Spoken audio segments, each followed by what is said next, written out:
இன்னைக்கு நாங்க ஒவ்வொரு பொண்ணும் நாங்க செத்து செத்து செத்து பொழைச்சிட்டு இருக்கோம். நரகம்னா என்னன்னு தெரியுமா உங்களுக்கு? இப்போ உங்களை பார்த்தா ஆவுடையப்பன் அவ்வளவுதான் விட்டுருவாங்க. உங்க மனைவி பத்தி யாராவது கேட்பாங்களா? நான் எங்க போனாலும் என் கணவனை பத்தி கேட்கறாங்க, என் குழந்தைங்க கிட்ட கேட்கறாங்க, எல்லாமே கேட்டு சாவடிப்பானுங்க சார். சார் என் பையன் லாயர் சார், சின்னவன் என் வீட்டுக்கு வரான் சார், என்ன தப்பா நினைக்கிறாங்க சார். ஏதாவது ஒரு காரணம் இருக்கும் இல்லையா? காரணம் இல்லாம ஒருத்தர் வந்து சந்தேகப்பட முடியுமா சார்? நீ மாலை போட்டிருக்கீங்க, நான் அதனால ரொம்ப வார்த்தையை கண்ட்ரோல் பண்ணி பேசுறேன். அந்த இடத்துல உங்க தங்கச்சி உட்காந்துருக்காங்க சார். அப்ப யாரோ ஒரு ஆள் இப்படி கேட்கறாங்க, என்ன பண்ணுவீங்க சார்? நீங்க பேசின வார்த்தையை திரும்ப பெறுங்க, இல்லைன்னா நீங்க வெளியே கிளம்புங்க. I will not allow this. அவ்வளோ ஈஸியாக நீங்க கேரக்டர் அசஸ்மெண்ட் பண்ணிட்டு ஒரு ஸ்டேஜ்ல உட்கார வைக்க முடியாது சார். தப்பா எடுத்துக்காங்க, வெளியே போகலாம். நீ வந்து தனியா தானே இருக்க, நீ வந்து என்ன அட்ஜஸ்ட் பண்ணா என் வீட்ல இருக்கலாம். ஹவுஸ் ஓனர் சொன்னாரு. ஹவுஸ் ஓனர் வந்து கேக்குறாருங்க சார். ஒரு குழந்தை பெத்துக்கிட்டீங்க அப்புறம் முட்டாள்தனமா பேசக்கூடாது. உங்களுக்கு ஏதாவது மேனஸ் ஒன்னு இருக்கா? என்ன ஓவரா போயிட்டு இருக்கு? நானும் பார்த்துட்டு தான் இருக்கேன். என்ன ஓவரா பேசிட்டே இருக்கீங்க? என்ன பேச்சு பேசு? நீ கீழே இருக்க.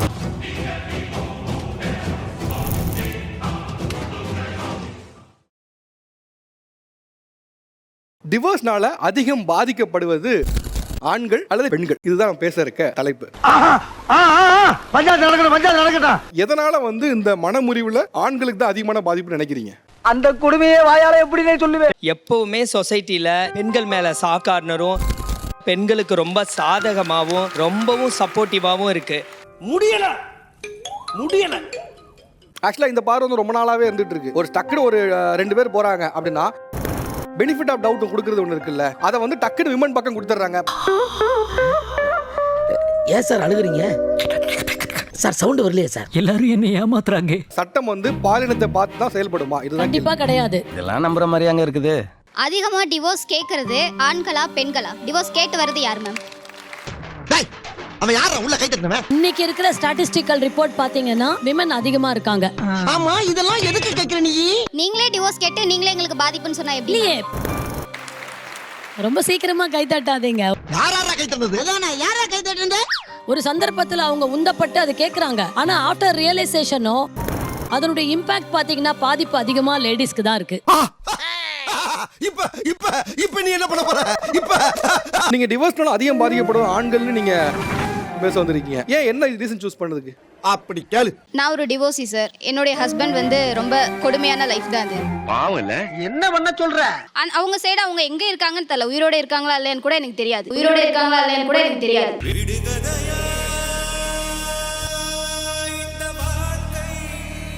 உங்க ஹஸ்பண்ட் எங்க இருக்காருன்னு உங்களுக்கு தெரியாது. பட் ஆனா அவர் கஷ்டப்படுறாருன்னு நீங்க எப்படி டிசைட் பண்றீங்க? உங்களை பாக்குறவங்க சொல்லுவாங்க, அந்த ஏரியால இருக்கவங்க சொல்லுவாங்க. ஐயோ ஐயோ. ஒரு குழந்தையோட ரெஸ்பான்சிபிலிட்டி தான் நான் பேசுறேன். as a men அவங்களுக்கு equal responsibility of the child இருக்கு. அப்படி போறிய வீர திருமகளே. ஐயோ. அதை உதாசீனப்படுத்திட்டு போன ஒருத்தருக்கு நீங்க சப்போர்ட் பண்ணி அங்க உட்கார்ந்து இருக்கிறதே தப்பு. மியூசிக்.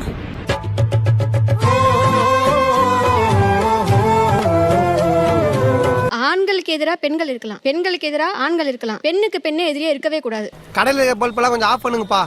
ஏண்டா இவ்வளவு பெரிய பல்ப் நீரிடு. அவங்க பேசுற எல்லாமே பொய்யா இருக்கு. அவங்க முதல் பாயிண்ட் என்ன சொன்னாங்க? உயிரோட இருக்காங்களா இல்லையான்னு தெரியலன்னாங்க. இப்போ யாரோ ஒருத்தங்க பார்த்தாங்க.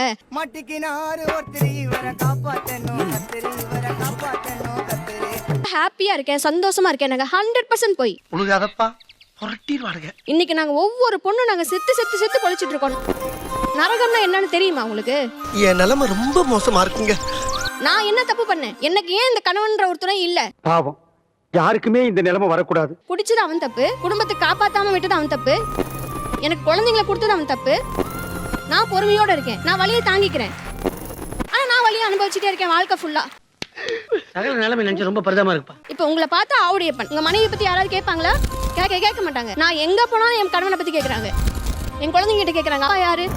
எல்லாமே கேட்டு சாவடிப்பானுங்க சார். உன் நிலைமை நினைச்சா ரொம்ப பரிதாபமா இருக்கடா மச்சான். பக்கா செல்ஃபிஸ் ஆண்கள். காலையில டீ வச்சு கொடுக்கணுமே, காலையில சாப்பிடணுமே, பிள்ளைக்கு ஆய் கழுவணுமே, வீடு சுத்தம் பண்ணணுமே, வாசல் தெளிச்சு கோலம் போடணுமே, மாமியாரை பாத்துக்கணுமே, மாமனாரை பாத்துக்கணுமே, சட்டையை அயன் பண்ணி கொடுக்கணுமே, குடுகுடுன்னு ஓடி போய் வாங்கிட்டு வந்து எல்லாத்தையும் செஞ்சு வைக்கணுமே. அவன் எப்படி சார் எனக்கு டைவர்ஸ் வேணும்னு கேட்பான்? அவனுக்கு தான் ஒரு அடிமை சிக்கிருச்சே. நான் சொல்றது எல்லா ஆண்களுமே கெட்டவங்க. அந்த அம்மா சொன்ன மாதிரி புனிதவதியான அண்ணா பேச முடியாது. ஐயோ விடவே மாட்டேங்கிறானே, நான் என்ன பண்ணு. அதே நல்ல ஆண்களால தான் நாங்க இன்னி வரைக்கும் மரியாதையோட கௌரவத்தோட வாழ்ந்துட்டு இருக்கோம். அப்படிங்களா? ரொம்ப சந்தோஷம். அந்த ஆண்கள் கூட எங்களுக்கு நேருக்கு நேரா உதவி பண்ண எவ்வளவு தயங்குறாங்க தெரியுமா? ஐயோ இவளை வச்சுக்கிட்டான்னு சொல்லிடுவாங்களோ, ஐயோ இவளை கனெக்ஷன் இருக்குன்னு சொல்லிடுவாங்களோ, செத்து பொழைக்கிறாங்க. இவனுக்கு முகரக்கட்டையெல்லாம் பார்த்தாக்க அவ்வளவு நல்லவனுங்க மாதிரி தெரியலையா? உதவி கூட ஒரு ஆணால நேருக்கு நேரா செய்ய முடியலன்னா இந்த மாதிரி பொண்ணுங்க தான் காரணம். ஒற்றுமையா இருக்கிற குடும்பத்துக்குள்ள போக வேண்டியது, எதையாவது சொல்லி அவங்கள பிரிச்சு விட்டுற வேண்டியது, நீ சந்தோஷப்பட வேண்டியது. அவன் டிபெண்டன்டாவே இருக்கான். பொண்ணுங்க டிபெண்டன்டா இருக்காதீங்க. கொஞ்சம் கூட மரியாதை இல்லாம பேசுறானே. இவங்க ஆக்சுவலா ஒரு வார்த்தை ஒன்று சொன்னாங்க. என்ன வார்த்தை? எனக்கு என்னடா தெரியும். என்னன்னா வந்துட்டு பெண்கள் வந்துட்டு இண்டிபெண்டா இருக்கணும், நம்ம வந்துட்டு இந்த சொந்த காலில் நிக்கணும். நல்லா தானே சொல்லிருக்கான். இந்த வார்த்தை இங்க வரைக்கும் தான். கோர்ட்ல வந்து பாத்தீங்கன்னா புருஷன்ட்ட வந்துட்டு ஜீவனாம்சம் கேட்கறது, பொய் கேஸ் போட்டு ஆலிமோனி செட்டில்மெண்ட் வாங்குறது. இதுக்கு தான் படிச்சவளையே கட்டக்கூடாதுங்கிறது. It is your responsibility as a male to take care of your family. அது வந்து law. நான் பெரிய மனுஷன் அடிக்கூடாது, நீ அடிச்சிருப்பாவனா? இந்த மாதிரி காமெடி எல்லாம் வேற எங்கயா போய் பண்ணிக்க. என்னன்னு தெரியாம ஏற்பாடு பண்றீங்க? என்னங்க இப்படி புரியவீங்க? ஆலிமோனி வந்து ஒர்க் பண்ற யாருனாலும் கொடுக்கணும். நீ ஃபாரின்லாம் போனீங்கன்னா விமன் கொடுப்பாங்க சார். வக்கீல் சார், இந்தியால விமன் ஆலிமோனி கொடுத்ததே இல்லையா? கொடுத்துருக்காங்க. உனக்கு தெரிஞ்சா சொல்லணும், இல்லைன்னா மூடிட்டு நிக்கணும். டிவோர்ஸஸ்னால பாதிக்கப்படுறது ஆம்பளைங்க தான். நீங்க எல்லாரும் வந்துட்டு லைக் பார்ட்டிக்கு வந்த மாதிரி சாரி கட்டிட்டு நாங்க பாருங்க. நான் முன்னுக்கு வரதா உனக்கு பிரச்சனை என்ன? நான் முன்னுக்கு வர வேண்டாம், கோட் சூட் போட வேண்டாம், கால் மேல கால் போட்டு உட்கார வேண்டாம், ஸ்டைலா கத்தா. இப்ப பேசும்போது அவங்கள வந்து ஜாலியா ஏதோ பார்ட்டிக்கு வந்த மாதிரி இருக்குன்னு வார்த்தை விட்டீங்களே. என்ன அவங்க ட்ரெஸ் பண்ணா கூட தப்பா? என்ன வன்மம்? வன்மங்களை உள்ள வச்சிருந்தா உனக்கும் கெடுதல் எங்களுக்கும் கெடுதல். கக்கிட்டினா போதும். ஒரு ஹஸ்பண்டோட இருந்தாதான் நீ சந்தோஷமா இருக்கணும், இல்லன்னா நீ கஷ்டப்படதான் செய்யணும். அதுதான் அவங்க மைண்ட் செட். கரெக்டா கட்டுட்டா. சந்தோஷமா ட்ரெஸ்ல பாக்குறீங்கல்ல சார், எங்களோட பெயினை வெளியில காட்டவே முடியாது. இங்க ஒரு விஷயத்த சொல்றேன் சார், 53 வயசு நான் டயப்பர் போட்டு வந்திருக்கேன். இவர் சொன்னதை கேட்டதும் என் உடம்பெல்லாம் நடுங்கிடுச்சு. சோ உங்களால எங்க பெயினை வெளியில பார்க்க முடியாது. நான் நல்லா தான் ட்ரெஸ் பண்ணியிருக்கேன், பட் நான் உள்ள டயப்பர் போட்டிருக்கேன். எனக்கு மோஷன் கண்ட்ரோல் கூட பண்ண முடியாது. என்னோட கதை ரொம்ப டிஃபரெண்ட். தயவு செஞ்சு ட்ரெஸ்ஸை வச்சு எடை போடாதீங்க. இப்போ என்ன சார் பதில் இதுக்கு? சொல்றா, என்ன நம்ம பேசுறா, ஏதாவது பேசுறா. நீங்க சொன்னீங்களே ஹாப்பியா இருக்காங்கன்னு, அவங்க டயப்பர் போட்டுருக்காங்களா?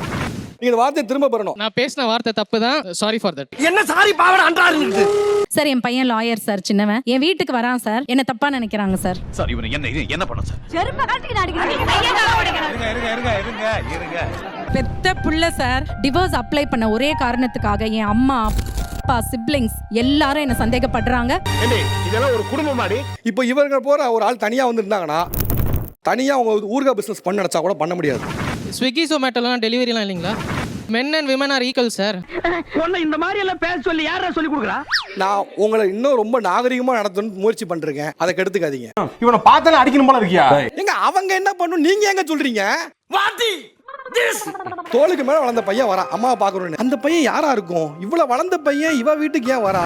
தனியா இருக்கப்ப வரான்னு பெத்த பையனை தப்பா கனெக்ட் பண்ற குரூயாலிட்டி ஒரு ஆணுக்கு ஒரு நாளும் நடக்காது.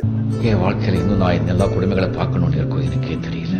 உங்களோட சன் வந்து அவங்களே வந்து சந்தேகப்படுறாங்க அப்படின்னு சொன்னாங்கல்ல, ஏதாவது ஒரு காரணம் இருக்கும் இல்லையா? காரணம் இல்லாம ஒருத்தர் வந்து சந்தேகப்பட முடியுமா சார்? என்னடே அறிவு இருக்க அவனுக்கு? பொறுக்கி புறம்போக்கு வயிற்றுக்கு சொல்ல தானே திக்கிற. நீ மாலை போட்டிருக்கீங்க. சொல்லுங்க சார். நான் அதனால ரொம்ப வார்த்தையை கண்ட்ரோல் பண்ணி பேசுறேன். என் பொறுமைக்கு ஒரு அளவு இருக்கு. உன்னையெல்லாம் இறக்கப்பட்டு விட்டுட்டு இருக்கடா. என்ன நடந்துட்டு இருக்கா? அந்த இடத்துல உங்க தங்கச்சி உட்கார்ந்திருக்காங்க சார். அப்ப யாரோ ஒரு ஆள் இப்படி கேக்குறாங்க, என்ன பண்ணுவீங்க சார் நீங்க? நீ கேட்ட ஒவ்வொரு கேள்வி என்ன செருப்பால் அடிச்ச மாதிரி இருக்குடா. நீங்க பேசின வார்த்தையை திரும்ப பெறுங்க, இல்லைன்னா நீங்க வெளியே கிளம்புங்க. I will not allow this. சூப்பர்பா, நீ இந்த மாதிரி பேசுற பாத்தையாப்பா. அவ்வளவு ஈஸியா நீங்க கேரக்டர் அசஸ்மெண்ட் பண்ணிட்டு ஒரு ஸ்டேஜ்ல உட்கார வைக்க முடியாது சார். தப்பா எடுத்துக்காதீங்க, வெளியே போலாம். வெளிய போங்கடா. ஐயோ ராஸ்கல்களா. நீ வந்து தனியா தானே இருக்க, நீ வந்து என்ன அட்ஜஸ்ட் பண்ணா என் வீட்ல இருக்கலாம்.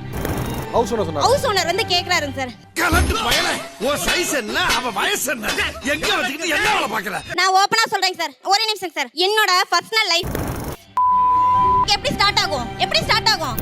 என்ன கையும் காலையும் கட்டி போட்டு ஸ்டார்ட் ஆச்சு. இந்த மாதிரி எத்தனை பேருக்கு உங்களுக்கு நடந்துச்சு சொல்லுங்க. மனசாலே நடுங்குது சார். ஒரு குழந்தை பெத்துக்கிட்டீங்க அப்புறம் முட்டாள்தனமா பேச கூடாது. உங்களுக்கு ஏதாவது மேனஸ் ஒண்ணு இருக்கா? ரெண்டு பேரும் சத்தியம் முட்டாள்தனமா பேசுறீங்க. முட்டா பையில சார் அவங்கள அறிவியட்ட பாருங்க. நீங்க போற ஊசி போட்டு கொண்டு கடல்ல எலி போட்டு.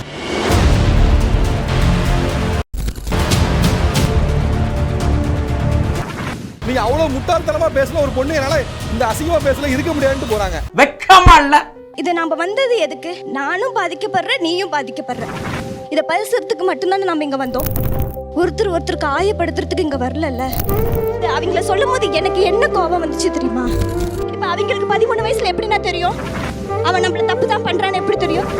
இப்ப இருக்கிற 20 வயசு பிள்ளைங்களுக்கே அவன் நம்மள அபியூஸ் பண்றானா நல்ல முறையா வச்சுக்கிறான்னு யாருக்குமே தெரியலல்ல. அவர் அந்த அண்ணா சொல்றாரு, ஒவ்வொரு வார்த்தையும் சொன்னது அவ்வளவு கஷ்டமா இருந்துச்சு. ப்ளூ சட்டை போட்ட அண்ணா சொன்னாரு, எப்படி குழந்தை பெத்துன்னு கேட்டாரு. இது தப்பா தப்பு?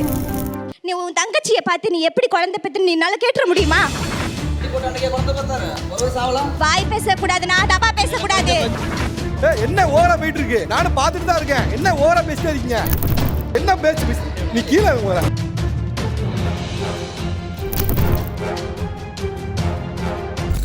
எந்த சப்போர்ட்டும் இல்லைன்னு தெரியுது, சமூகம் உன்னை தப்பா பேசுன்னு தெரியுது, அப்ப ஏமா அந்த லைஃபை விட்டு வெளியே வந்தேன்னு கேட்டாரு. வேற என்ன பண்ண சொல்றீங்க? செத்துடலாமா? ஒண்ணு நடப்பணமா இருக்கணும், இல்ல செத்துடணும். என்ன பண்ணலாம்? வெளியே வந்து தானே ஆகணும். ஹஸ்பண்ட் இல்லைங்க, குழந்தை இருக்கு, 15 நாள் குழந்தை, சிசரின் பண்ணிருக்கு, கோவிட்ல டியூட்டி, கவர்மெண்ட் ஹாஸ்பிட்டல்ல டியூட்டி முடிஞ்சிருச்சு. நான் போய் இன்னொரு ஹாஸ்பிட்டல், பிரைவேட் ஹாஸ்பிட்டல் வந்து சம்பளம் பத்தல, அந்த போய் வேலை கேட்டேன். அந்த டாக்டர் என்ன சொல்லியிருப்பாரு நீங்க நினைக்கிறீங்கன்னா, மா உனக்கு நான் 40,000 ரூபாய் சம்பளம் தரேன், நைட் டியூட்டி மட்டும்தான், எனக்கு பியாவா வேலை பார்க்கணும், எல்லாமே வேலை பார்க்கணும். 3 நாள் டியூட்டி போனேன், 4வது நாள் கை வச்சான், 5வது நாள் அடிச்சுட்டேன், வேலையை விட்டு தூக்கிட்டான். நான் போய் வேலை கேட்க போயிருக்கேன், அவன் அப்படி கேட்குறான். எங்களை யாரும் மதிக்கல. நாங்க வந்து எல்லாத்தையும் அட்ஜஸ்ட் பண்ணி வாழ்ந்துட்டு இருந்தாலுமே வெளியே வர முடியாது. இது மாதிரி ஒரு ஸ்டேஜ் கொடுத்துருக்கீங்க சொல்லிட்டு நாங்கள் இங்க வந்து நின்று பேசினாலும் இப்படி கொச்சையா பேசினா நான் மட்டும் இல்ல யாருமே வர மாட்டாங்க. கடைசி வரைக்கும் நம்ம என்ன பண்ணலாம்னு மட்டும்தான் பார்க்க முடியும், வேற எதுவுமே பண்ண முடியாது. இதில் சொல்லுவாங்கல்ல, பேசின ஒவ்வொரு வார்த்தையும் செருப்பா அடிச்ச மாதிரி இருந்தது. லிட்டரா செருப்பா அடிச்ச மாதிரி தான் இருந்துச்சு சார். அப்படியே அந்த ரேட்டிங் கொஞ்சம் போட்டு சார். ரேட்டிங் நான் மாடியில் போய் வைஃபை இல்லை சார், மேலே போனால் தான் கிடைக்கும். அப்படியே சொல்கிறாங்க, யாரும் போட மாட்டாங்க சார். ஏதோ பார்த்து பண்ணுங்க சார். Thank you sir. என்ஜாய் பண்ணுங்க.